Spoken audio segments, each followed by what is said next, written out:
कल अपन ने क्या क्या पढ़ा था, रिवाइज करो फटाफट फटाफट, जल्दी जल्दी बताओ। एक एक मिनट थोड़ा धीरे, एक एक करके बोल बेटा। पार्टनरशिप का डेफिनेशन दिया हुआ है सेक्शन 4। ठीक, और कुछ एसेंशियल्स देखे थे। ठीक है, क्या थे एसेंशियल्स, कितने थे? 2 और मोर पर्सन। ठीक है, उसके बाद अग्रीमेंट। ओके, देखो आज एक नई चीज और बोल देते, अग्रीमेंट ये डिसाइड करता पार्टनर का scope of authority. Her partner की स्कोप ऑफ अथॉरिटी डिसाइड करता कौन? अग्रीमेंट। ठीक, थर्ड, बिजनेस होना चाहिए।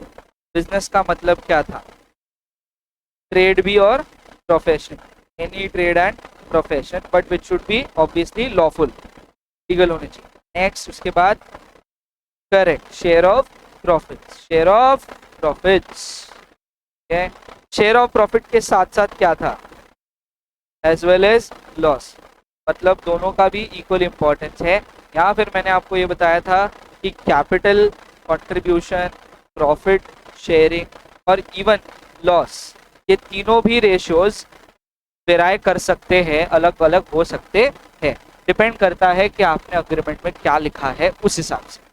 तो अग्रीमेंट में कैपिटल कंट्रीब्यूशन अलग दिख सकता है, अग्रीमेंट में प्रॉफिट शेयरिंग अलग दिख सकता है, और अग्रीमेंट में लॉस शेयरिंग भी अलग दिख सकता है। समझ में आया? पक्का क्लियर है?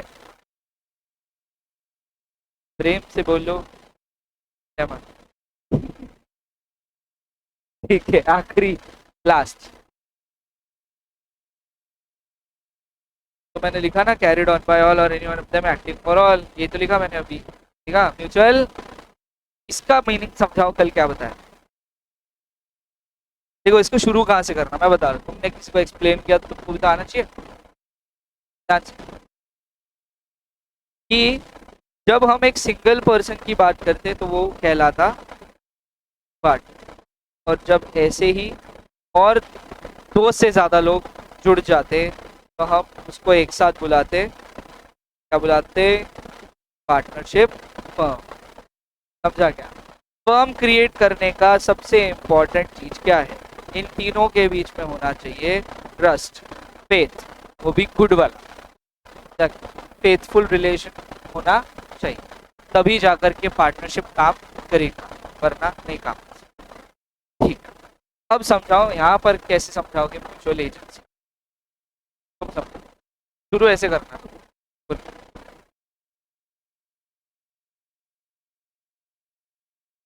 अगर मान लेते ए एक एक्टिव पार्टनर है और बी और सी इनएक्टिव पार्टनर, तो ये दोनों भी पार्टनर्स रिस्पॉन्सिबल रहेंगे for the actions done by A. समझा क्या? तो वहां पर ए बन गया एजेंट, एजेंट ए के एक्शंस के लिए रिस्पॉन्सिबल है ना, तो ए एक्शंस कर रहा मतलब ए बन गया एजेंट, और बी और सी बन गए प्रिंसिपल। समझा क्या? पक्का? फिर यहाँ पर एक रूल समझाया था कल, वी पैसेट पर आलम पैसेट पर सी, मालूम है? तो इसका मतलब क्या था? ही who acts through and agent. तो इसको पहले समझ लेते हैं, रुको रुको रुको। ही का यहाँ मतलब हो जाएगा प्रिंसिपल, ठीक है? पक्का? तो principal acts through an agent, तो वहां पर ऐसा मान लिया जाएगा। दो एक्शंस किसने किया एक्चुअली? तो actual actions are done by agent, are done by agent, ठीक है? बट इस एक्शन के लिए कौन रिस्पॉन्सिबल? कौन? समझा क्या? Principal will be responsible for the actions of the, समझ आया क्या? तो क्वी पैसेट पर एलम पैसेट पर सी, he who acts through an agent is deemed to act himself. जो कोई भी एजेंट द्वारा एक्शंस करता है तो ऐसा माना जाएगा कि एक्शंस उसने खुद ही ने किए होंगे, ऐसा उसका मतलब है। बोलो क्या? हाँ ना, तो पहले देखना पड़ेगा ना। अब जैसी ये तो समझ आ गया ना कि भाई ए ने एक्शंस किए तो उन एक्शंस की जिम्मेदारी उठानी पड़ेगी बाकी के पार्टनर्स को, मतलब बी एंड सी को, जो कि कहलाएंगे बाकी की फर्म। कल बताया था रेस्ट ऑफ फर्म, क्योंकि ए भी पार्टनर तो है ही ना। ठीक है, अब यहाँ पर फिर ये समझना है कि ये एक्शंस किस प्रकार के होने चाहिए। समझा क्या? एक्शंस किस प्रकार के होने चाहिए। तो इस पे सबसे पहला क्वेश्चन मार्क है। तो इस क्वेश्चन मार्क का जवाब क्या है? पहला, सबसे पहला जवाब बताओ। Very good, within the scope of authority, मतलब in short within the partnership deed. तो पार्टनरशिप डीड के तहत उस पार्टनर को जो अधिकार मिले हैं, ए को जो अधिकार मिले हैं, ए को जो ड्यूटी मिली है, वो उसी के तहत काम कर सकता है, उससे ज्यादा कोई काम नहीं कर सकता। जैसे अगर डीड में लिख दिया कि ए 50,000 तक का लोन उठा सकता है पार्टनरशिप फर्म के ऊपर, तो वो 50,000 का लोन उठा सकता है, उससे ज्यादा, क्योंकि उसका स्कोप सिर्फ 50,000 का है। ये समझ आ गया? तो scope, yes. Second most important thing, रुक जाओ मैं बताऊं। These actions should be done in the firms name, मतलब इन शॉर्ट ये जो भी एक्शंस है वो फर्म के नाम पर होनी चाहिए। फर्म के नाम पर मतलब separate legal entity partnership firm में नहीं होती, लेकिन स्टिल पार्टनरशिप फर्म में पार्टनरशिप फर्म का नाम काम करता है। समझा क्या? पार्टनरशिप फर्म कोई सेपरेट लीगल एंटिटी नहीं है, मतलब लॉ ने उसको कोई जिंदा पर्सन के जैसा ट्रीटमेंट नहीं दिया है। ये समझा?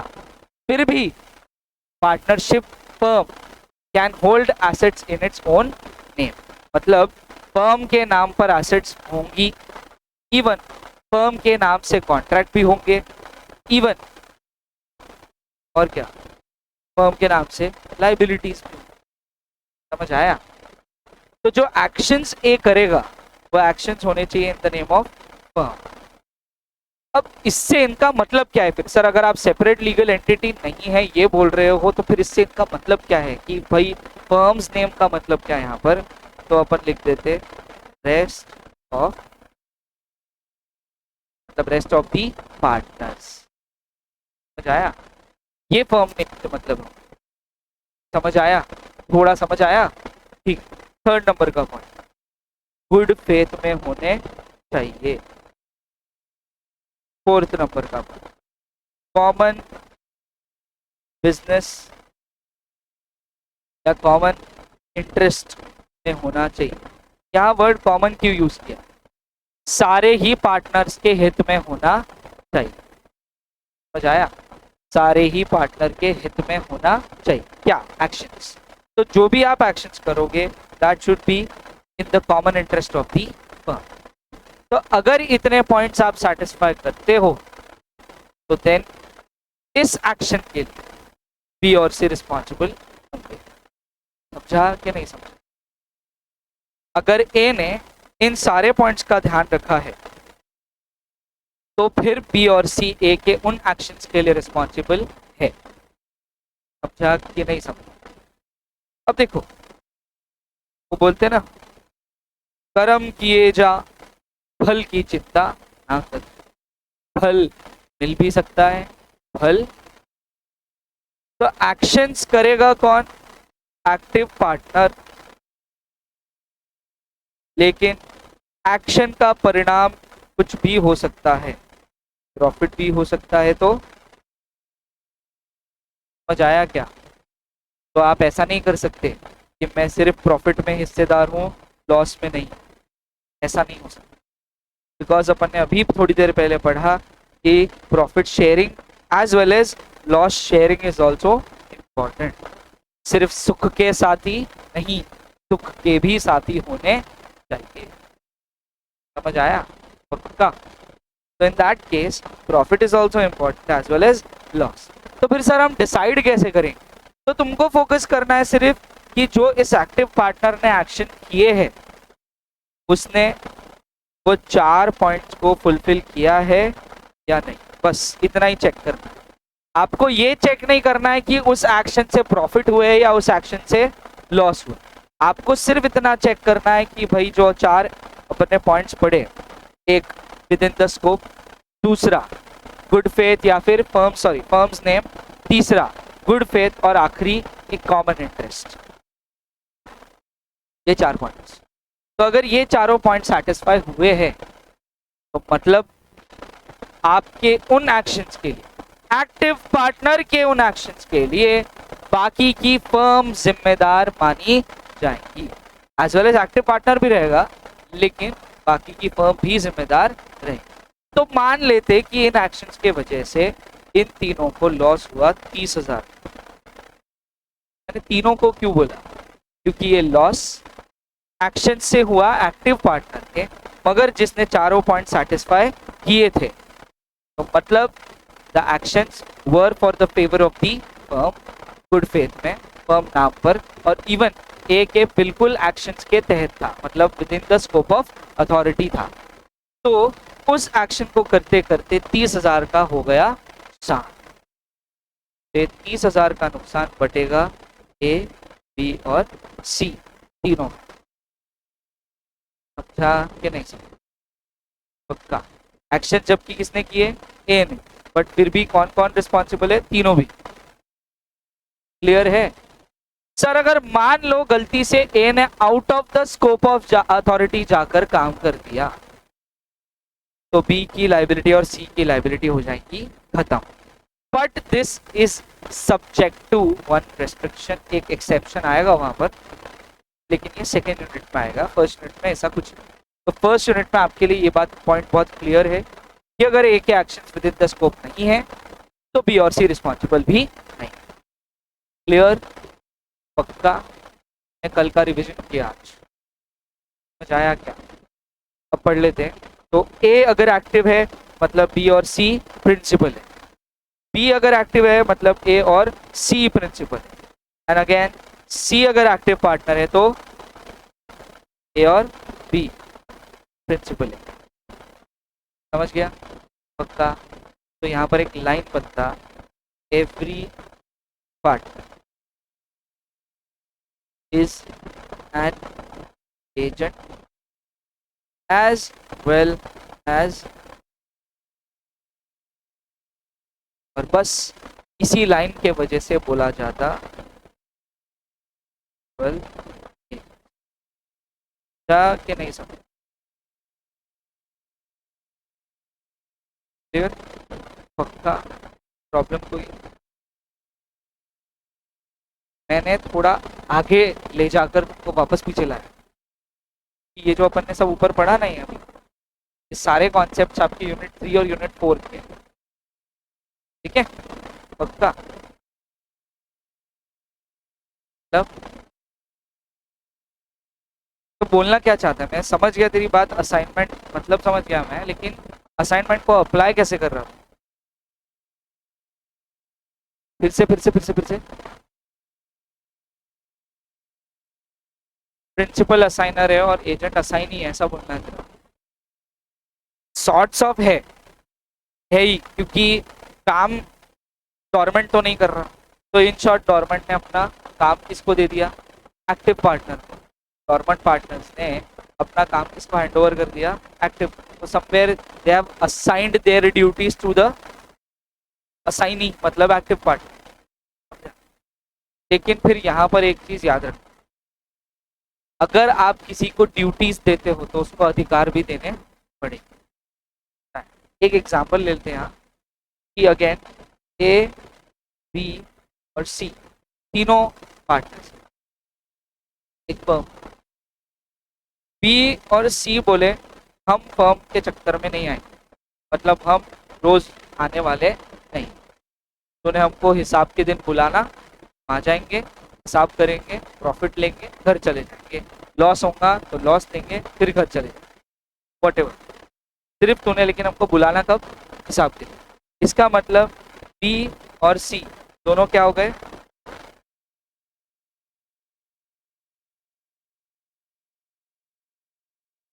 करेक्ट। इनएक्टिव, ये वर्ड इंपॉर्टेंट, इनएक्टिव। तो बोले सर फिर जब भी अगर मान लो फर्म को अपने बैंक अकाउंट से किसी को पेमेंट करना है, किसी थर्ड पार्टी को या सप्लायर को पेमेंट करना है,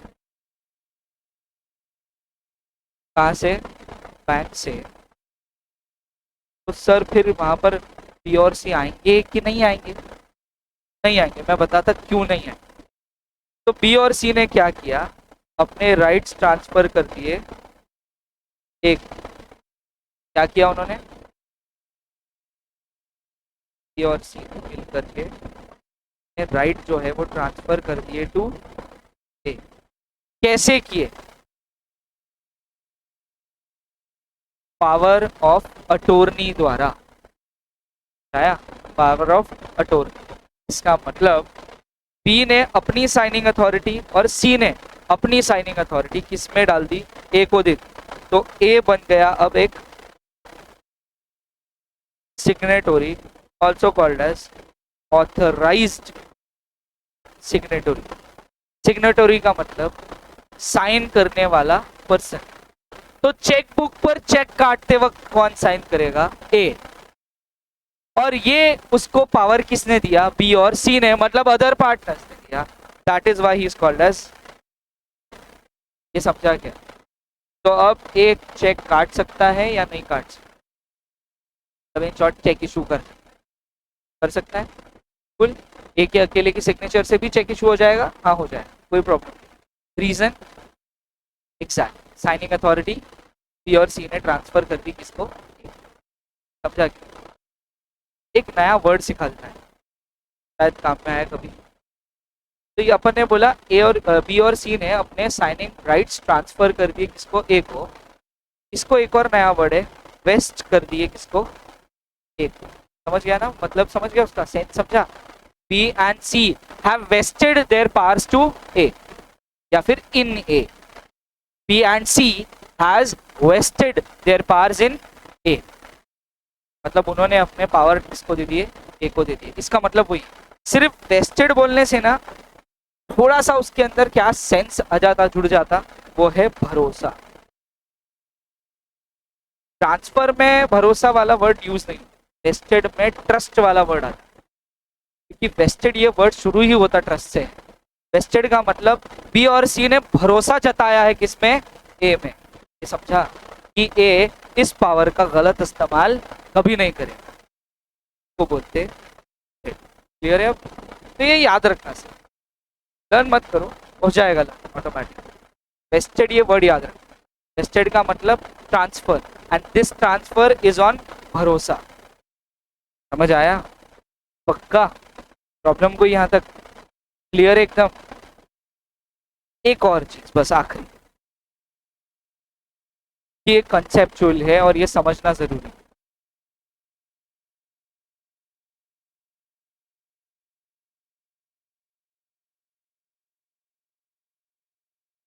पार्टनरशिप और फर्म में क्या अंतर है?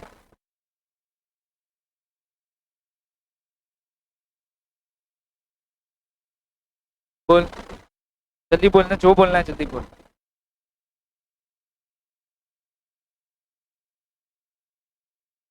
बोल।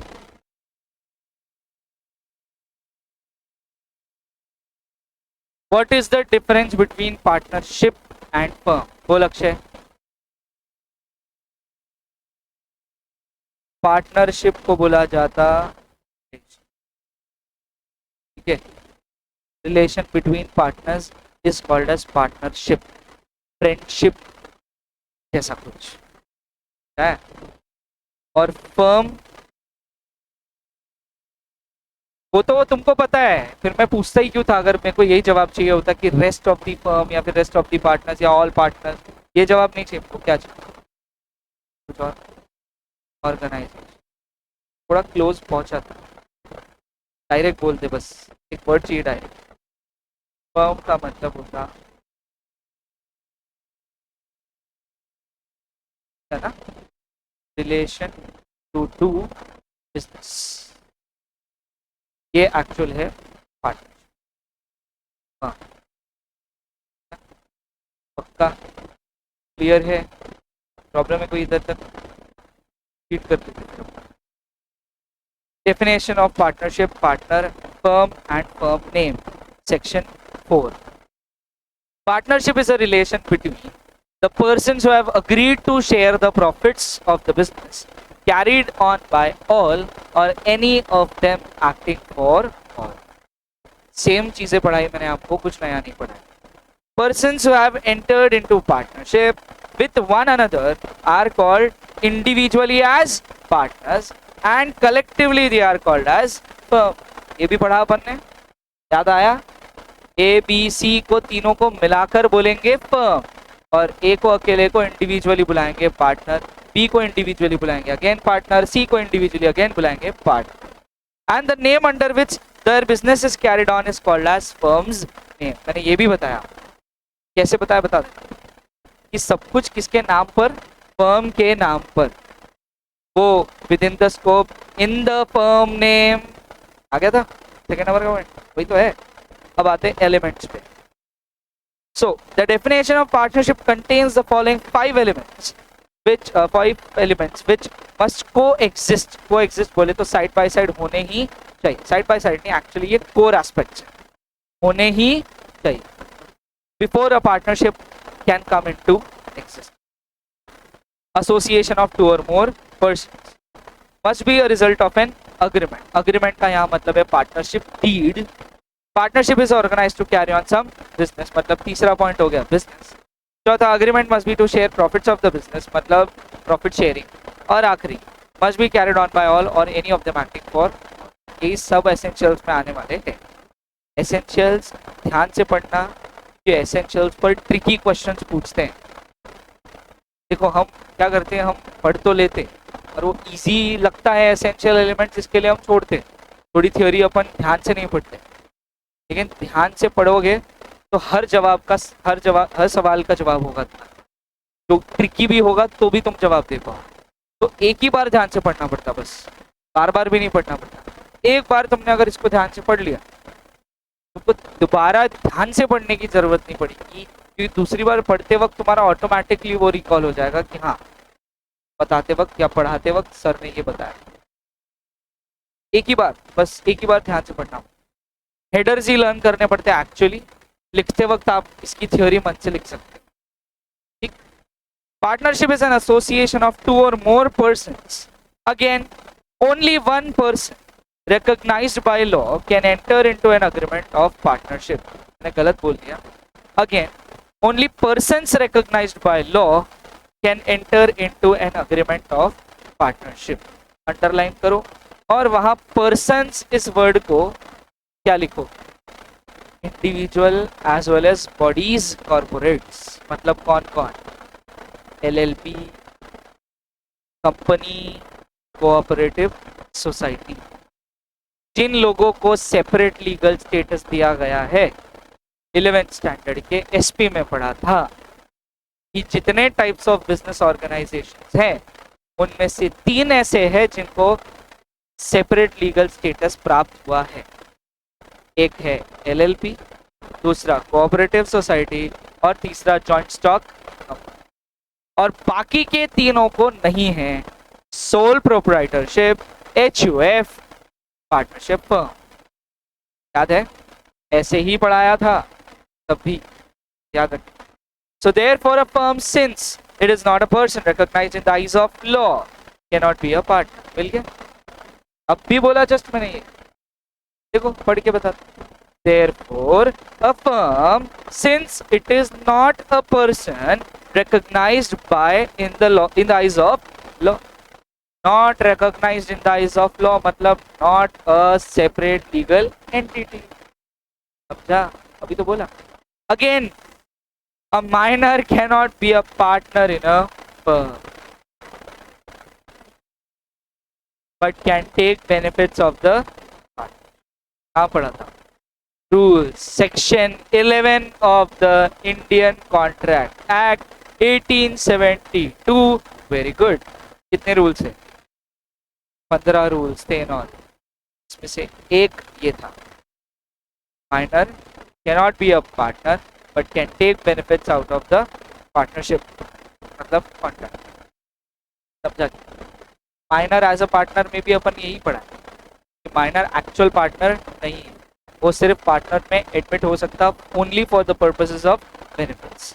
अगेन लेकिन यहाँ पर मैं एक चीज़ और यहाँ पर डाल दूँ जो फ्यूचर में आएगी, मतलब यूनिट 3 में, यूनिट 2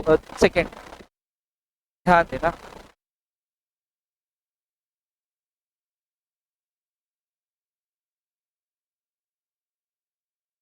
माइनर, माइनर को आप ऐड करना चाहते हो कहाँ पर? फर्म कर सकते हो। आओ, इसका आंसर है यस। हो गई आपकी फर्म। ध्यान से सुनना,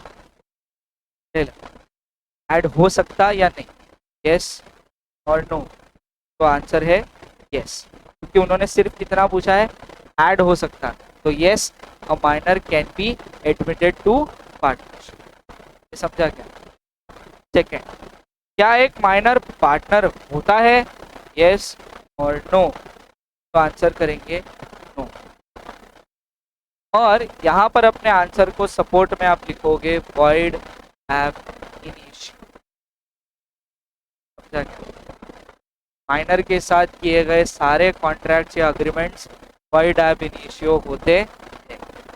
थर्ड क्वेश्चन, माइनर को क्यों आपने बनाया हिस्सेदार द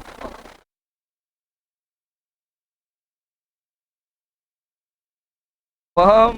पागल थोड़े ही है कि जो इसको बेनिफिट्स देने के लिए इनवाइट करेंगी। फर्म का कुछ ना कुछ फायदा है। जानना यह है कि फर्म का फायदा क्या है। मैं बता रहा ना, दो फर्म का बेनिफिट। पहला, टैक्स। जितना ज्यादा पैसा डिस्ट्रीब्यूट होगा, फर्म का प्रॉफिट उतना ही रिड्यूस होगा। फर्म का प्रॉफिट रिड्यूस होगा तो ऑटोमेटिकली टैक्स रिड्यूस। दूसरा, सबसे पहला इंपॉर्टेंट जो होना चाहिए था वो है इस माइनर के पास कुछ ना कुछ होंगी, क्या जो माइनर से ली गई होंगी द फर्म। ऐसा पॉसिबल है? हाउ? मेरे साथ हुआ है, मेरे घर। एग्जाम्पल बता देता हूँ। जैसे मेरे दादाजी जब गुजरे, उन्होंने कुछ assets directly as a grandson मेरे नाम पर कर, डायरेक्ट, मतलब he didn't enter the name of his own children. मेरी बुआओं के नाम पे नहीं लिखे उन्होंने, और ना ही उन्होंने अपने बच्चों के, मतलब लड़कों के नाम। इन शॉर्ट, उन्होंने डायरेक्टली किसके नाम पर ट्रांसफर किया? मेरे। Correct. And when he went, तब वो जब गुजरे, तब आई वाज 16। अब यहाँ पर पहले एक अंतर समझ लो। There is a difference between the word child minor. एक ही तो होता है ना, फर्क है थोड़ा सा। चाइल्ड एक माइनर है, हाँ है। माइनर एक चाइल्ड है, नहीं हो सकता, हो भी सकता, नहीं भी हो सकता। तो माइनर में एक और वर्ड आता, एडोलेसेंट। याद आया क्या? ये भी शुरुआत में बताया था 11वीं, खबर है ना? तो जब आप बोलते हो चाइल्ड, तो it means up to 14 years of age. जैसे ही 14 से एक दिन भी ऊपर हो जाएगा, वो इस कैटेगरी में चला जाएगा, एडोलेसेंट। जहाँ पर वो 14 से 18 साल की उम्र तक कहलाएगा माइनर एडोलेसेंट। एडोलेसेंट का मतलब वो उम्र जहाँ पर आपको खुद को भी ये समझ में नहीं आता, ना लोग आपको समझने देते कि आप बड़े हो या छोटे हो। कुछ बातों के लिए बोला जाएगा बड़े हो गए, कुछ बातों के लिए बोला जाएगा अभी भी तू बहुत बच्चा है। तो ये वो एज है जहाँ कंफ्यूजन है, इसके लिए इसको बोलते हैं एडोलेसेंट। ना ही पूरी तरीके से अडल्ट, ना ही पूरे तरीके से बच्चा, मिक्सचर ऑफ टू। इसके लिए वो 18 ईयर्स तक की एज को मेजॉरिटी में एंटर नहीं होने देते। समझा कि नहीं समझा? क्लियर है? तो वो माइनर मतलब क्या? even a 14 to 18 years of age is called as a minor, and even a 14 years के नीचे वाला भी called as minor. तो मेरी उम्र क्या थी? 16 थी जब वो गुजरे, और जब प्रॉपर्टी इनहेरिट होने की बात चल रही थी. पढ़ाया, वर्ड था सक्सेशन. याद आया क्या? और चैप्टर का ही पॉइंट. तो मुझे सक्सीड हुई उनकी एसेट्स, मतलब मिला मुझे कुछ एसेट्स मेरे नाम पर है. सर 16 साल की, तो वो एसेट्स के ऊपर अभी फिलहाल किसी का कोई अधिकार. तो वहां पर मेरे जो फादर है और अंकल है, उन्होंने क्या, उन्होंने ये एसेट्स मुझसे ट्रांसफर करवा ली. आया कि नहीं समझ आया? कैसे? चॉकलेट देखिए, लिटरली भी और सेंसिबली भी चॉकलेट ही दिया गया, क्योंकि उन्हें मुझसे साइन कराया था एक अग्रीमेंट साइन करवाया. अग्रीमेंट पे कुछ तो लिखा था, और हमारे घर का रिवाज है सवाल नहीं कर सकते कि आप किस चीज पर साइन ले रहे हो. इस पे कोई क्वेश्चन आप नहीं कर सकते. क्वेश्चन कर लिया तो जितनी थी प्रॉपर्टी उससे भी हाथ धो बैठना पड़ेगा. समझा? तो साइन लिया, चुपचाप मैंने साइन कर दिया. ऑप्शन तो था नहीं ना, क्वेश्चन कर ही नहीं सकते आप. तो मैंने साइन कर दिया, मेरे को कुछ भी पता नहीं है, आई एम अनअवेयर. बट मुझे बाद में पता चला, समझ आया जब मैंने एक दिन डीड पढ़ी, तो डीड पढ़ के समझ आया, अच्छा ऐसा हुआ था अपने साथ. अब क्या है, इस अग्रीमेंट में साइन लेते वक्त एक और बात लिखी हुई कि आपको इस बदले मिलेगा प्रॉफिट, जिसका नाम वो है बेनिफिट्स. क्योंकि मैं तो था 16 का, माइनर ही था ना, तो माइनर को क्या मिलने चाहिए कि आपने माइनर को एंट्री तो दी, फर्म में मिला, एंट्री दी ना, तो बेनिफिट्स देने चाहिए. हाँ, तो एग्रीमेंट में लिखा हुआ था कि प्रॉफिट्स भी मिलेंगे और बेनिफिट्स भी मिलेंगे. आज तक मैं बता रहा हूँ क्या होता, तुम सुन तो लो, मेरी दुख भरी दास्तान है कि मुझे आज तक फर्म से मेरे अकाउंट में चेक रिसीव होता है, लेकिन एग्जैक्टली ये कैश में से वापस ले लिया जाता है. समझ आया क्या? 1 रुपया भी तुम्हारा नहीं. बट दिख क्या रहा कि फर्म ने प्रॉफिट डिस्ट्रीब्यूट किया, इसको बेनिफिट्स दिए, टैक्स में हो गई माफ, फर्म का प्रॉफिट कम, टैक्स में बेनिफिट. अभी का पूछा किसी ने दिल से कि वो क्या हुआ है, उन पैसों का क्या किया जा रहा, मैंने बताया कुछ नहीं ना, चुप रहे फिर. वो पैसे घर खर्च में यूज हो रहे हैं, वॉट एवर. तो ब्लैक मनी नहीं बोल सकते आप, बट वो सही था, सही बोला, एग्जैक्ट.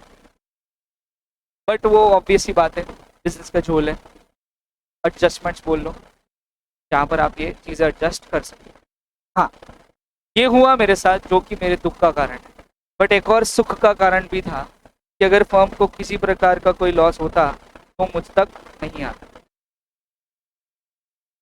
मगर एक और चीज है जो दुख भरी है, जो मेरी एसेट गई थी वहां फर्म में, वो रिस्पॉन्सिबल है फॉर लॉसेस.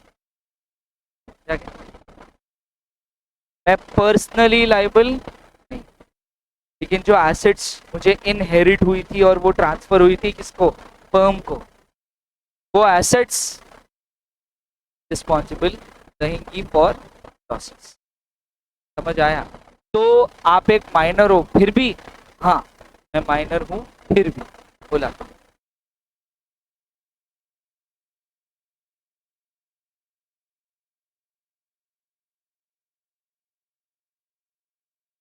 फाइंड अप होते वक्त अगर उन एसेट्स में से कुछ हिस्सा लॉस के लिए माइनस हुआ है तो बची हुई एसेट्स मुझे वापस मिलेंगी।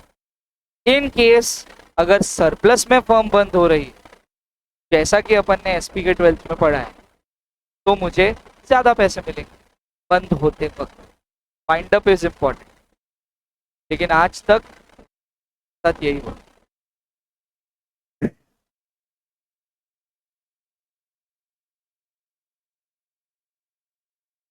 देख, घर वाले हैं मेरे, ऐसा नहीं बोलता हूँ के बारे में। हाँ, ये कब, जब कोई अलग अलग माइनर होंगे जो एक फैमिली से बिलोंग नहीं करते हैं, वहाँ पार्टनरशिप की बात हो रही होंगी, तो वहाँ पर कोई माइनर को एंट्री देता ही नहीं। जब बाहर वाली पार्टनरशिप रहती, जहाँ आपके सरनेम्स कॉमन नहीं है, ब्लड रिलेशंस नहीं है, वहाँ पर कोई माइनर को एंट्री देता भी नहीं। समझा ना? पॉइंट समझे? बोलो।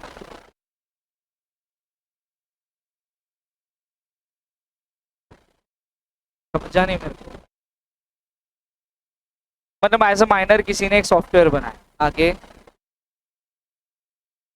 करते ना, उसको शेयर देते ना, लेकिन अगेन वहां पर भी वो सिर्फ और सिर्फ प्रॉफिट्स लेकर जाएगा, लॉसेस के लिए वो पर्सनली रिस्पॉन्सिबल नहीं रहेगा। और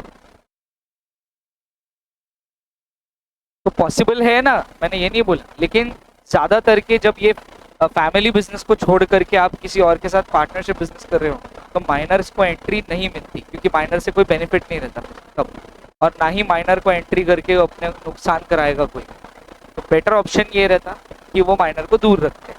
लेकिन यस, जहां पर माइनर ही बहुत इंपॉर्टेंट पर्सन है, जैसे कि ये सॉफ्टवेयर डेवलपर एक माइनर है अगर, तो वहां पर यस फर्म एंट्री देती है उसको, चाहे वो ब्लड रिलेटिव रहे या नहीं रहे, क्योंकि वहां पर बाकी के जो पार्टनर्स रहेंगे उनको फायदा दिखता, बिजनेस दिखता ना। समझ गया? ये बढ़ू का? हाँ, और एक बात जो रह गई आज, तो अपन पढ़ रहे थे तब पार्टनरशिप और फर्म, मैं बता दिया था इसका अंतर क्या है। लेकिन मेरा एक और सवाल रह गया था, वो ये था कि दोनों में से नैरोअर कौन सा है और ब्रॉडर कौन सा? शिप करेक्ट नैरोअर है और फर्म ब्रॉडर है। तो एक छोटी सी चीज, तुम अकाउंट्स में पहुंच गए ना डिसोल्यूशन में, कि नहीं पहुंचे? तो डिसॉल्व तो होती रिटायरमेंट की फर्म, वहां पर ऐसा मेरा सवाल है कि अगर पार्टनरशिप डिसॉल्व हो रही है, क्या डिसॉल्व हुआ, तो क्या फर्म भी डिसॉल्व हो जाएंगे? जरूरी नहीं। समझ आया क्या ये? जरूरी क्यों?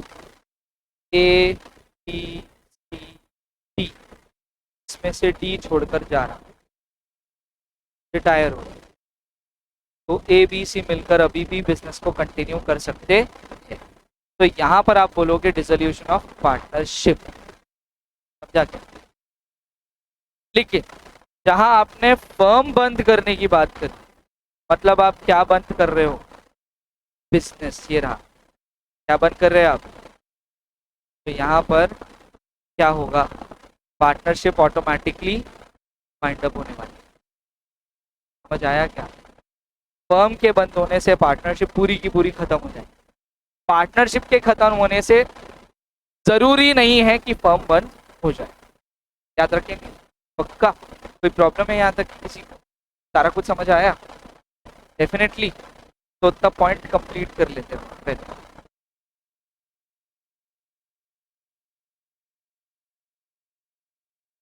The Partnership Act is silent about the maximum number of partners, but Section 464 of the Companies Act 2013 put a limit of 50 partners in any association or partnership.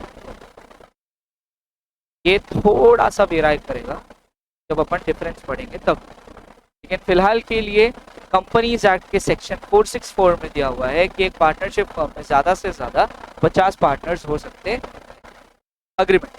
It may be observed that partnership must be the result of an agreement between two or more persons. Agreement between two or more persons मतलब उन्होंने mutually agree करके partnership form को develop किया है। आगे next उसके बाद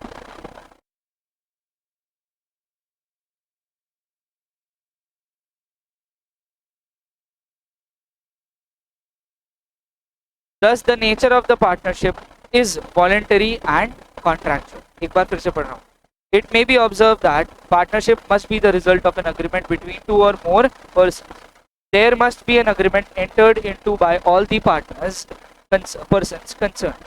This element relates to voluntary contractual nature of partnership. Voluntary contractual nature. Voluntary क्यों? सबने अपनी इच्छा से पार्टनरशिप में पैसे लगाए हैं, अग्री किया है, voluntary. और दूसरा अग्रीमेंट बोल दिया ना, तो contract how it is made by agreement. पहले सबसे पहले क्या रहता? कॉन्ट्रैक्ट. अग्रीमेंट ही तो रहता. तो ये अग्रीमेंट कॉन्ट्रैक्ट बन जाता है, तो वो हो जाता कॉन्ट्रैक्चुअल. तो voluntary as well as contractual. समझ गया? पक्का? आज के लिए